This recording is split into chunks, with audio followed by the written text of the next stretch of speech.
గురుగారు మనం అంటే మత సరే మీరు ఏ దేవుడినైనా కూల్చుకోండి కానీ నేను చెప్తున్నా వాడు చెప్పాలి. వాడితో చెప్పించగలవా? కొంచెం ఇప్పుడు కష్టం. రాముణ్ణి కృష్ణుని శివుణ్ణి నమ్మకపోయినా పర్వాలేదు, నేను చెప్పగలను. సో ఈ కోటి అనే ఆయన ఈ యేసు అనేవాడిని నమ్మకపోయినా పర్లేదు, చెప్పగలరా? నువ్వు ట్రై చేస్తావా? లేదు, చెప్పలేరు. ఎందుకని? అర్థమైపోయింది. ఎందుకు ఆయన మాట్లాడే విధానాన్ని బట్టి మనకు అర్థమైంది. ఇప్పుడు నువ్వు ఒక షాప్కి వెళ్ళావయా, షాప్ వాడు ఏమంటాడు? మీ ఇష్టం సార్, ఏ షాప్లో అయినా కొనుక్కోండి అంటాడా? అండు కదా. ఎందుకని? వ్యాపారం. వ్యాపారం, అవును. క్రైస్తవం అనేది బిజినెస్ నానా. ఇప్పుడు నేను ఉన్నాను ఓ హిందూగా, హుండీలో డబ్బులు ఇవ్వకండి నేను చెప్తున్నా, ఒక్క పాస్టర్తో చెప్పించు. సో కాబట్టి ఇప్పుడు అతను ఎవరండి? ఇప్పుడు నన్ను ఇంత మాట్లాడిన వాడు, ఇతను తెలుగువాడు కదా, అంటే నాకు బంధువేగా. భారతీయుడు అంటే నాకు బంధువేగా. హిందువు నాకు బంధువేగా. ఇవన్నీ పక్కన పెట్టండి, మనిషే కదా సార్. ఒక మనిషి ఇంకో మనిషి ఈ మధ్యలో ప్రేమించడానికి మతంతో పనే ఉంది. అంటే ఆయన మత గ్రంథాన్ని బైబిల్ని పట్టుకుని మీరు అలా అంటున్నారనే ఆక్రోషంతో మాట్లాడుతున్నా. ఇప్పుడు నేనేమన్నా అంటే నువ్వు తాగేసి వచ్చావన్నాను నేను. నువ్వు నిజంగా తాగకపోతే ఏం చేయాలి? నువ్వు అబద్ధం చెప్తున్నావు స్వామి, నీకు డౌట్ ఉంటే అదేదో ఉంటుంది కదా చెక్ చేసేది, అది తెచ్చుకో అనాలి. నువ్వు తాగేసి వచ్చావంటే నువ్వు తాగలేదన్నావు, కాసేపు వాదమైంది. ఒరే కిషోర్ తీసుకురా ఆ మెషన అన్నాను. అప్పుడు నువ్వు పరా, అప్పుడు నువ్వెవరు? ఇంతగా దోషగా తాగినట్టుగా అవునా? సో ఇప్పుడు వాళ్ళ పుస్తకం బొకడాదని ఎవరు నిరూపించారు? నేనా అతనా? చెప్పు, నువ్వు చెప్పు. నువ్వు తాగుబోతువని నిరూపించింది నువ్వా నేనా? ఎగ్జాంపుల్, నువ్వు బ్రీత్ అనలైజర్తో చేసుకో అని అన్నుంటే నువ్వు తాగలేదని తెలుస్తుంది. అని పారిపోతే నువ్వు తాగుబోతువని చెప్పినట్టే కదా. ఇప్పుడు నిన్ను వల్లే నీ పొరుగు అని ప్రేమించు, ఎక్కడుంది ప్రేమ? నీ శత్రువుని కూడా ప్రేమించు, ఎక్కడుంది ప్రేమ? ఇప్పుడు ఇంత ప్రేమను విన్నావుగా. లేదు, ఆయన అది యేసు ప్రభు మాట్లాడిన మాటలు. నిన్ను వల్ల నీ పొరుగు ఎక్కడుంది? అది లేదు. జోక్ ఏంటి తెలుసా? నిన్ను వల్ల ప్రేమించడం అంటే నీ సాటి గొర్రెనే ప్రేమించాలి. ఓకే, వేరే వాళ్ళని ప్రేమించడం కదా. చదివేవుగా, ఎవరైనా ఓహో. విగ్రహాన్ని పూజ చేస్తానికి పిలిస్తే వాడిని చంపేయి అని చెప్పింది ఆ పుస్తకం. నెంబర్ కూడా చెప్పావుగా. అవునా కదా. సో ఇంకోటి ఏంటంటే జాంబీస్ అంటారు తెలుసా? జాంబీస్. ఇప్పుడు ఆడు ఎన్నిసార్లు ఫోన్ చేస్తున్నారు చూసా? నీకు అర్థమైందా? కంటిన్యూ. ఇప్పుడు కట్ చేస్తాను, మళ్ళీ చేస్తాడు. సో ఎందుకంటే ఇప్పుడు సెంటిమెంటల్గా ఉంటే పెద్ద ప్రపంచానికి ఏం ప్రమాదం ఏం లేదు, కానీ సెంటిమెంటల్ కదా చూడు మళ్ళీ అది మెంటల్. ఇది కంటిన్యూ.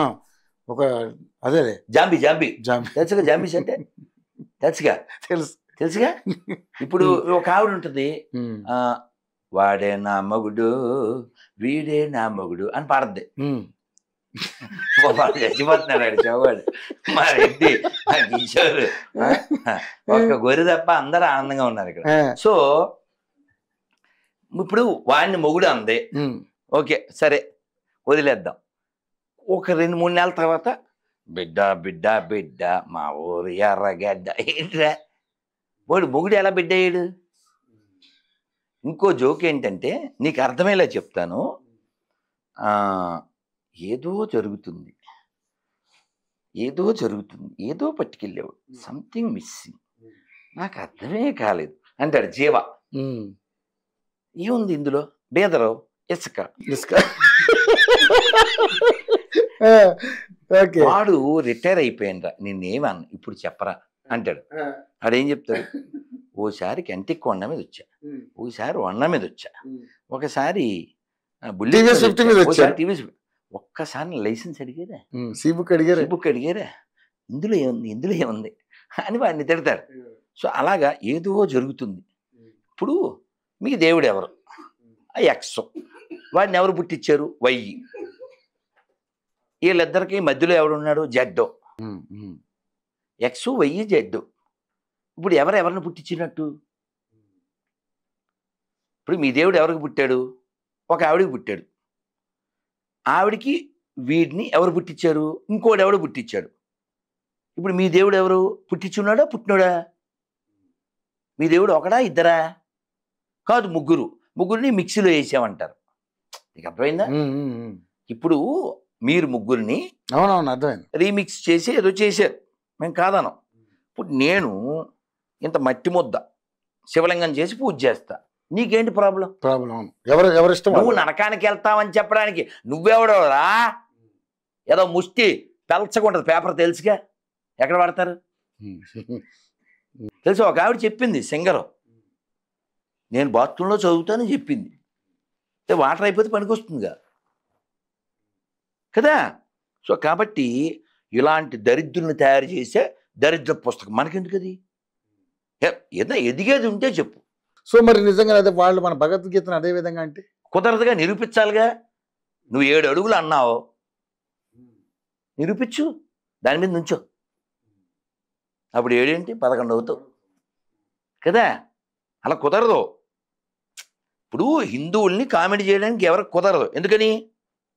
ఎందుకు కుదరదు? మళ్ళీ చేస్తాడు చూడు, అది చేస్తానే ఉంటాడు. అవును. ఎందుకని? జాంబీ అగో మళ్ళీ నేను పాట పాడాను, గుర్తుందా? తెలుసా? ఫేమస్. గొర్రె మెదడంతే గొర్రె బతుకంతే, మెదడున్న వారెవరు గొర్రె కారంతే. ఇంతకీ అతని పేరు తెలుసా? ఏం చెప్పాడు? కోటి. కానీ ఏం రాసాం మనం? ఇప్పుడు నేను రాసింది కరెక్టా, అతను చెప్పింది కరెక్టా? నువ్వు చెప్పు, ఏ సూటబుల్ నువ్వు చెప్పు. అవునా కదా.